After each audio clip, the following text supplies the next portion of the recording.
So we're going to change the water pump on the 1 litre EcoBoost Ford engine fitted to the Fiesta and Ford Focus.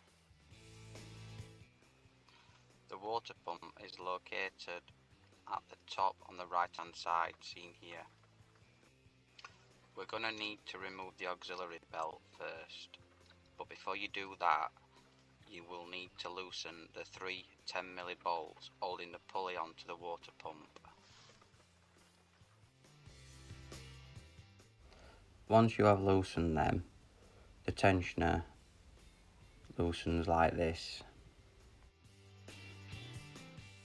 To make plenty of room, I recommend removing the headlamp. It's held in by two Torx 30 bolts.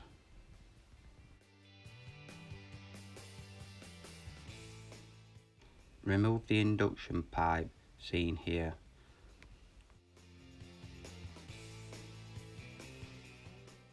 There's a couple of 10mm nuts and clamps. Remove the expansion tank cap and drain the cooling system on the radiator. With the pipe removed, you can see how much more space there is.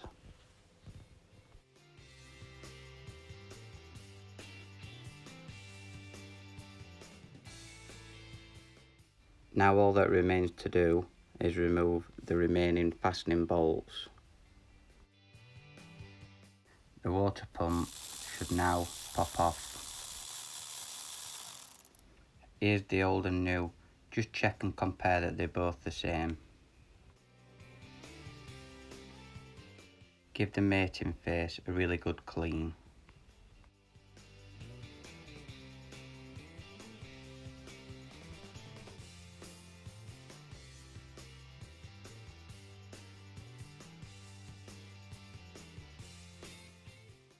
Now all that remains to do is rebuild it in reverse order.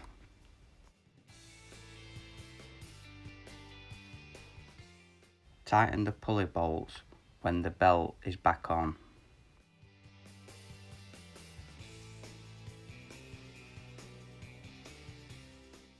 This has been how to fix it. I hope you enjoyed the video. Please don't forget to like and subscribe. Why not check out some of these other EcoBoost videos? Until the next one, bye for now.